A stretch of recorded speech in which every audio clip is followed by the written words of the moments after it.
ಆಯುರ್ವೇದದಲ್ಲಿ ನಿಧಾನ ಪ್ರಕ್ರಿಯೆ, ಇದರ ಬಗ್ಗೆ ನಂಬಿಕೆ ಇಲ್ಲ. 30 ವರ್ಷ ಇನ್ವೆಸ್ಟ್ ಮಾಡಿ ಕಟ್ಟುವಂತಹ ಅರಮನೆ ಇವತ್ತು ಶಾಶ್ವತವಾಗಿದೆಯಾ? 3 ತಿಂಗಳು ಕಟ್ಟಿರ್ತಕ್ಕಂತಹ ಮನೆ ಶಾಶ್ವತವಾಗಿದೆಯಾ? ಆಯುರ್ವೇದ ಅತ್ಯಂತ ಕಡೆಗಣಿಸಲ್ಪಟ್ಟ. ಯಾಕೆ ಅಂತ ಹೇಳಿದ್ರೆ ದೀಪದ ಕೆಳಗೆ ಕತ್ಲು. Self medication is bad, self irritation is bad. ಆಯುರ್ವೇದದ ವ್ಯಾಪ್ತಿ ಏನು? ಇವತ್ತು ಮಗು ಎಲ್ಲಿ ಹುಟ್ಟತಾ ಇದೆ?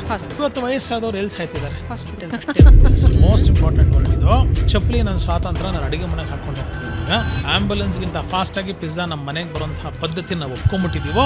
ಅದೇನ್ ಗೊತ್ತಬಿಡೋ, ನಮ್ಮ ಅಜ್ಜಿ ಮಾಡ್ತಾ ಇದ್ರು, ನಿಮ್ಮ ಅಜ್ಜಿ ಹೋಳಿಗೆನೂ ಮಾಡ್ತಾ ಇದ್ರು. ನೀನ್ ಕಲ್ತಿದ್ಯಾ? ಬೆಂಗಳೂರು ಸುಮ್ಮನೆ ಹಿಂಗ್ ಬೀದಿಲಿ ಒಂದು ಅರ್ಧ ಕಿಲೋಮೀಟರ್ ನಡ್ಕೊಂಡು ಹೋದ್ರೆ ಅಲ್ಲಿ ಅಡಿಗೆ ಮನೆನೇ ಇಲ್ವೇನೋ. ಯಥಾ ಬ್ರಹ್ಮಾಂಡ ತಥಾ ಪಿಂಡಂಡ ಅಂತ ಒಂದು ಮಾತು ಹೇಳ್ತೀವಿ. That is not Ayurveda. Ayurveda something beyond. ಏನ್ ಆಯುರ್ವೇದ ಅಂದ್ರೆ? Ayurveda is one of the best ways to say. ಆಹಾರ ಸೇವನಾ ವಿಧಿ ಹೇಗೆ? ಕಣ್ಣು ಮುಚ್ಕೊಳ್ಳಿ ಒಂದು ನಿಮಿಷ. ಸರ್ವೇ ಪಿರೋಗಹ ಮಂದಾಗ್ನವು ಅಂತ ಒಂದೇ ಒಂದು ವರ್ಡ್ ಆನ್ಸರ್. ಬೆಂಗಳೂರು ಕನ್ವೆನ್ಷನಲ್ ಹುಟ್ಟು ಬೆಳೆದ ಹೆಣ್ಮಗುನ ಮಂಗಳೂರಲ್ಲೋ ಕೊಬ್ಬರಿ ಎಣ್ಣೆಯಲ್ಲಿ ಜಾಸ್ತಿ ಬಳಸ್ತಾರೋ, ಎರಡನ್ನ ಕಂಪೇರ್ ಮಾಡ್ಬಿಟ್ಟು. ಆಯುರ್ವೇದ ಬಹಳ ಕಾಸ್ಟ್ಲಿ ಅಂತಾರಲ್ಲ. ನಮ್ಮೊಂದು ಚಂದನಾದಿ ಒಟ್ಟಿ ಮಾಡಬೇಕು ಅಂದ್ರೆ ಶ್ರೀಗಂಧದ ಮಠ ಸರ್ಕಾರಿ ಪರ್ಮಿಷನ್ ತಗೋಬೇಕು, ಫಾರೆಸ್ಟ್ ಡಿಪಾರ್ಟ್ಮೆಂಟ್ ಪರ್ಮಿಷನ್ ತಗೋಬೇಕು. ಅಷ್ಟೊಂದು ಸುಲಭ ಅಲ್ಲ ಸರ್. ನಿಮ್ಗೆ ಯಾವುದು ಸುಲಭ? ಯಾವುದು ಸುಲಭ?